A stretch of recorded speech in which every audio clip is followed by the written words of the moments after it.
Hey guys, welcome back to Clownfish TV. This is Kneon. I'm not here with Geeky Sparkles. We're going to talk about BlueSky Civil War. Seems like the people that have parked it on BlueSky have a very different idea of what BlueSky should be compared to the people actually running BlueSky. They thought they were going to have a freer speech platform, and it looks like they're actually being held hostage by the inmates in the asylum. So, before we get into it any further, please subscribe. For more pop culture news, views, and rants, guys, go out to news.clownfishtv.com. That's news.clownfishtv.com. Get notified when we post new videos. You can do that over there. You'll get an email notification. Thank you very much. We are not on BlueSky because BlueSky is crazy. Now, there's been a lot of discussion about the state of BlueSky, like what the usership is like at this point. Last time I checked, it's kind of dropping off a cliff because a lot of left-wingers went over there to protest the re-election of Donald Trump and Elon Musk and his Doge bender. And they didn't realize what they were getting themselves into, that BlueSky has become, for better or for worse, the worst of Twitter 2017. The worst of cancel culture, the worst of Tumblr. They're all congregating over on BlueSky, and I don't even think the bosses over there fully understand just how bad the platform has become. Now, the original intention, if I remember correctly, was to create a decentralized social media platform that you could basically run your own instance of BlueSky somewhere else, and you could set the terms, moderation tools, however you wanted to. You could keep out whoever you wanted to. You could curate it, and instead it just has become another Twitter, but so much worse, right? And it's chasing normies off. No normal people use BlueSky. It's just like no normal people used Twitter before it became X. It was just media personalities, left-wing media personalities, and journalists that support them, and the terminally online weirdos. They're all over on BlueSky now. But this is coming from Unheard. They're talking about the BlueSky Civil War, and it was kind of a joke. And they can't take a joke over there. I remember a couple of months ago they were posting a meme about "Okay, Grandma, go back to bed" or whatever it was, talking about the age of BlueSky. It was I think it was around for a year at that point, and all these weirdos in the comments were talking about how ageist BlueSky was, and it was offensive language, and they were serious. They were serious. The meme offended them. This is who you're dealing with over there. BlueSky Civil War shows free speech is harder than it looks, according to Unheard. Last week, a joke familiar from X circulated on rival platform BlueSky. BlueSky users burst into Waffle House. "Oh, so you hate pancakes." It was obviously a jab at the moral intensity that now seems to define the website and indeed much of the rest of the social media landscape. Yes, if you say you like X thing, then you must hate Y thing, and there's no more nuance. We know that. On most platforms, such a joke might go viral for a day and then fade. On BlueSky, it metastasized into something resembling a crisis. BlueSky CEO Jay Graber reposted the joke with a comment, "Too real. We're going to try to fix this. Social media doesn't have to be this way." Right. And I do. Here's the thing. I agree with what BlueSky was trying to do. I agree with early BlueSky. I actually didn't mind early BlueSky. I didn't interact very much, but it did feel like Twitter circa 2012 before it got toxic, right? But they didn't take the joke as a joke, and now they're starting to blast Jay Graber. And they're going to turn on these people because, again, the inmates are running the asylum, right? Have you all banned Jesse Signal yet, or Waffles?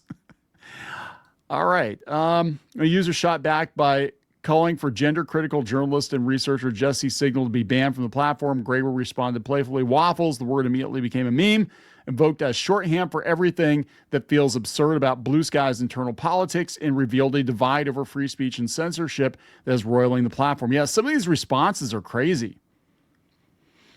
As persons like, "Dear CEO, there's an active subset of BlueSky that harasses trans and queer folks, even doxing them." That might be the case, but anybody that's conservative, God forbid you go over to BlueSky, you're going to get doxed and harassed.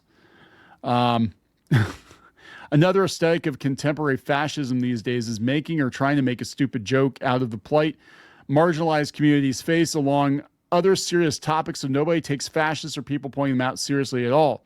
It's all jokes and funny word games until they aren't laughing anymore because it was never a joke in the first place. Again, this is the drama that we used to have over on Twitter, and thank God these people left. I mean, X is a certain kind of something now compared to what it used to be. Actually, X right now, I'll tell you the truth, it feels like early Reddit. Like Reddit before it became infected with a bunch of basically activist types.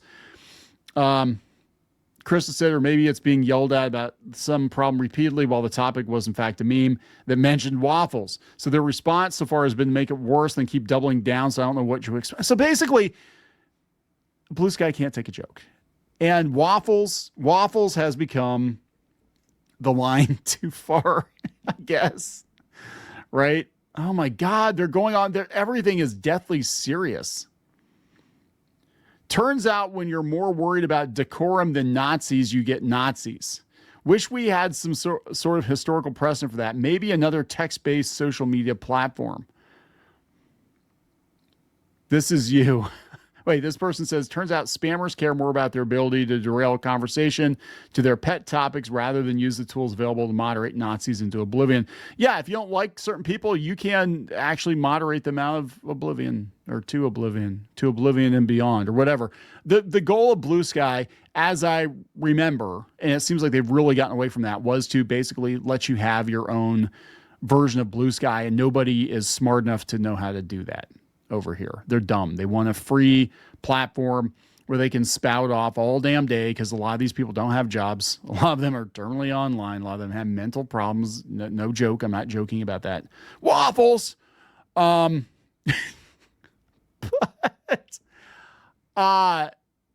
yeah, they're too dumb to know how to use it. Just like a lot of these people were too dumb to figure out how to use Mastodon.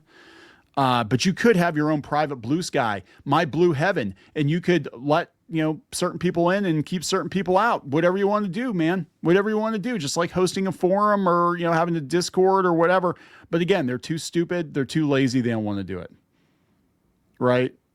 God, they're so dramatic. And it's always the most dramatic people have the silliest, billiest name. They're always like, this guy's name is Pickles, but he's so deathly serious. Kate's Haunted Emporium says, I'm a latecomer, but by many accounts, this app wouldn't have gotten anywhere without marginalized people. The marginalized people you mock. I know you resent that. Please grow up. And we'll build up the next place too once we abandon this one. That's okay. So I want to talk about this because this is the truth. It's the same group of people. They're vagabonds. They're migrants. They're, oh boy, I can't even say that without getting in trouble, can I? They're the terminally online are like locusts. They move from platform to platform. They shit it up. They chase off the normal people. And then when it dies, they move on to the next host. I noticed these people first on LiveJournal back in the day, especially in the comics scene, the art scene. There are a lot of these kinds of people on LiveJournal. And then once LiveJournal died, they moved to Tumblr. And they stunk it up over there, and they brought their CP and all their other weird shit over there. And then once they banned porn on Tumblr, they all migrated over to Twitter. Twitter was actually relatively normal. It definitely was left-wing, but it wasn't crazy yet until all the Tumblrites moved over to Twitter, and then they stunk it up over there, and they made it a god-awful place to be. And then Elon bought it, turned it into X, and put a paywall in place. Basically, if you want to get seen, you got to pay, right? And these people hate to pay for anything, so they left. And that's like Reddit. The same thing is going to happen to Reddit eventually. If you're going to have to pay for Reddit, then all these people are going to go someplace else. But again, a lot of them are too dumb to build their own thing, or they would have done it by now, right? And they thought BlueSky was like their place, right? They're not paying the bills, but they thought it was their place. But you guys could go start your own website. You go start your own forum. Right? If they're, you know what I'm saying? And you can keep out whoever you want to keep out. You can curate it however you want to. But again, that takes effort and skill that a lot of these people just don't have. They don't. They just want to park it on some free platform. Consider how Jesse Signal's presence breaks your own terms of service. I'd argue we're just asking you to behave consistently. Gretchen Felker Martin, who was fired from DC Comics for dumb shit they said on Blue Sky about Charlie Kirk. Everybody hates you. This ratio is brutal. You think demanding hate accounts be banned is Waffles and making social media better. It's a non-obvious way of her saying she agrees with the Jesse signal. No, it means that we're going to try to have more free speech over here, because I think they realize if you cater to this audience only, you're going to have a very, very small user base, and you're not going to get that next round of venture capital, right? This person says, or she doesn't, but thinks he has a right to post his bunk science and troll the user base, which I thought Blue Sky was different. Guess it's just as toxic as any other social media website. They were attacking Mark Hamill for voicing a character in a Christian animated movie and for promoting said movie. They were going after Rob Reiner for not being left-wing enough, right? I mean, this platform is the most toxic. It is literally like the worst place on the internet. It really is. And this is the one where they had to crack down on people because they were calling for more death on conservatives, and they were actually creating lists of people to kill, right? This isn't waffles or pancakes. This is like we're creating hit lists of people to kill. Yeah, it's a bullshit site. Harassing the mods and banning someone has never worked. Graber argued, and harassing people in general has never changed their mind. That's true. Actually, what happens is when you harass people, they tend to go harder in the paint the other way. Why so many moderate liberals flip to becoming what would today be considered a conservative is because they were harassed by the extremists, the kinds of people that, you know, go on Blue Sky, right? And bitch about everything being a microaggression. Everybody's a Nazi.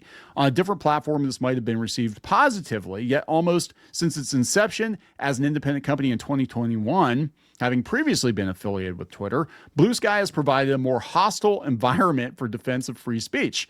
The site's early adopters imagined it as a sanctuary for left-leaning netizens, especially trans users who fled X after Elon Musk took over in 2022. Again, there's all of it's interconnected, guys. I've been watching this for years, and there's a whole thing. And I'm not going to get into it on YouTube. I don't want to get myself in trouble, but there's a lot of overlap. Certain fandoms, certain ideologies, certain behavior. There's a lot of overlap. That's all I'm saying. And it is a certain, and like, this is why people are like, oh, pronouns and flags in the bio. We know what kind of person. There's a reason for that. Oh, look, their avatar's furry, anime, whatever. Yeah, there's a reason for that. I'm just saying. Stereotypes sometimes happen for a reason. Graber has insisted her aim is a decentralized protocol, which I agree with, not a single moral community, which I agree with. Actually, Jack Dorsey left Blue Sky because he's like, you just turned it into Twitter again. And that's not what I wanted. Now he's all about Nostr, I guess. However, reconciling that vision with the reason so many Blue Sky's users are there in the first place is hard. One side frames moderation as solidarity. The other rejects moral authority. You can't appeal to progressives specifically and have both. Isn't that sad? Isn't it sad? You can't have moderation and moral authority if you're trying to appeal to progressives. The underlying question is worth asking despite sensitivity of Blue Sky's user base. The oversensitivity. What kind of speech should a social network tolerate, and who should decide? The tension stretches back to the dawn of the virtual community. The trouble with free speech is that it demands tolerating statements we find distasteful without reducing everything we dislike to harm, or Waffles. Online, that distinction collapses. Last century, sociologist Sherry Turkle observed that in digital life, identity becomes blah, blah, blah. Okay, whatever. Critics have argued that Blue Sky lacks accountability. That's true. But that also is a design choice, an attempt to preserve pockets of autonomy not entirely governed by public feeling. The loudest users treat inclusion as eliminating harm before it occurs. But that standard is unworkable. No complex community can anticipate every form of offense. Defenders of Blue Sky often invoke early Twitter as an analog for what they want the platform to be. Yes, thank you. A small republic of ideas. Yes. We had about 3 or 4 good years of Twitter when it first started. It was like, you know, you'd have your little communities, your art communities, whatever. Everybody was kind of friends. It was basically like a public chat. And people will post their art. They post their art. They post links to their portfolios. They post funny cat pictures. They talk about their day, what they have for breakfast. They had lots of food pics. And then it just all went to hell. And then it just became politics. I don't remember politics coming up hardly at all in the beginning of Twitter. I don't think it came up very often. Or if it did, my algorithm, the algorithm didn't show it to me because I wasn't interested in politics, really. And I'm still not interested in politics. I don't have a choice. It shows up on my doorstep and with a flaming bag of dog shit. I have to try to put it out without getting it all over my shoes, right? But that's kind of what happened. And that's every social media platform became political. It's so freaking weird. Decentralized protocol promises freedom, yet users expect the company to enforce virtue. They want control over their feeds and protection from offensive ideas. Then start your own message board. Those demands are contradictory. Yes, no social system can guarantee both maximal autonomy and perfect safety. Yes, start your own message board. It says useful to consider Tumblr, which was once among the most permissive, eccentric corners of social media. The platform has survived waves of moral scrutiny, perhaps because it has maintained a degree of separation from mainstream networks. Its survival is hardly resounding, and that it has had to compromise repeatedly. Yeah, because Verizon bought it. They had a ban on pornography. A lot of people left. And then I think Verizon paid like $1 billion for Tumblr, and they wound up selling it to WordPress for like $3 million. Like a private individual could have bought all of Tumblr. That's wild to me. Like seriously, I'm not a rich man, but I probably could have made a few phone calls and got the money to buy Tumblr if I knew it was for sale. I mean, that's just wild to think about. They're saying, oh, Tumblr survived. Tumblr's barely what it used to be. It said BlueSky wants to scale. It cannot remain a perpetual experiment. It must choose public square or private club. A public square tolerates cacophony. A club enforces belonging at the cost of exclusion. BlueSky hovers between the two. What they need to do is just make BlueSky what they intended it to be, which is you buy or lease an instance of BlueSky. You pay per month. Pay for it. If you pay for it, you will... Seriously, Jay, if you're listening, and I know you're probably not listening, but if you're listening, make them pay for it. And then they can host it where they want to host it. And they can moderate it how they want to moderate it. And you will get rid of a lot of these people. As soon as you put a paywall up, a lot of these problems will be self-correcting because these idiots don't want to pay for anything. They don't. But before I wrap it up, here's another article. Was the left wrong for leaving Twitter? They should have stayed on Twitter because now the right-wingers have taken over, basically. And they said that at this point, X has a lot more influence, even in journalism circles, than BlueSky has. And they all left. They all bailed because they were mad about Elon Musk owning it. And now they're over on BlueSky, which is a dumpster fire, and nobody's listening to them. So it's you're never going to recreate 2017 Twitter exactly. You're never going to have that kind of power again, and that's a good thing. Why it's a good thing? It's a good thing because that was the height of cancel culture. 2017, 2018, early Trump 1.0 was the height of cancel culture, and it was awful. And it was awful to go on to Twitter, and it was awful to go on parts of Facebook.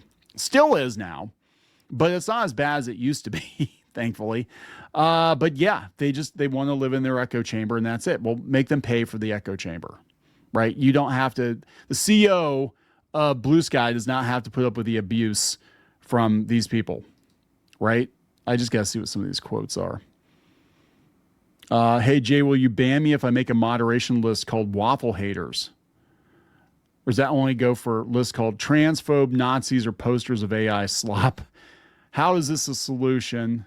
I honestly really do think it just kind of does. Imagine you decide to make a soup out of everything in your home: potatoes, rice, cleaner Legos, the turd you forgot to flush. While our individual homes may vary, it will always be a bad idea.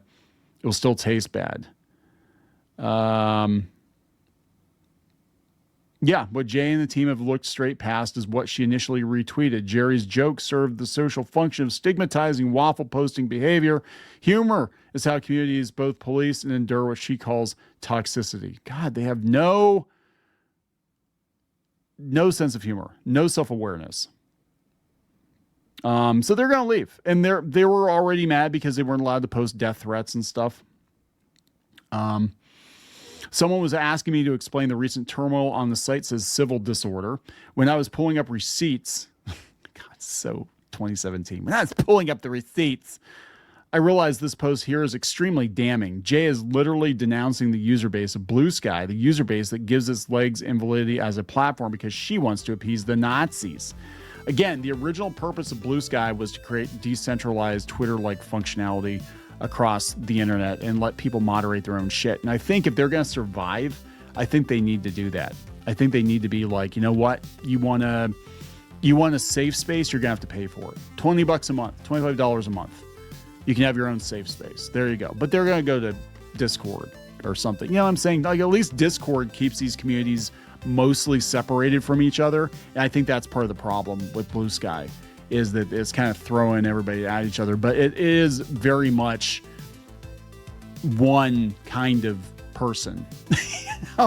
It's, and again, that Venn diagram, there's a type that squats on platforms like this and then makes demands of the company. The company must change, right? And I'm just saying, and it's time to shake these people off like the bad case of fleas they are. Chase the paying audience. That's the only way BlueSky is going to survive. Ask Elon how that's going. I'm going to wrap it up. Please subscribe. We will talk later. For more pop culture news, views, and rants, go to news.clownfishtv.com. That's news.clownfishtv.com.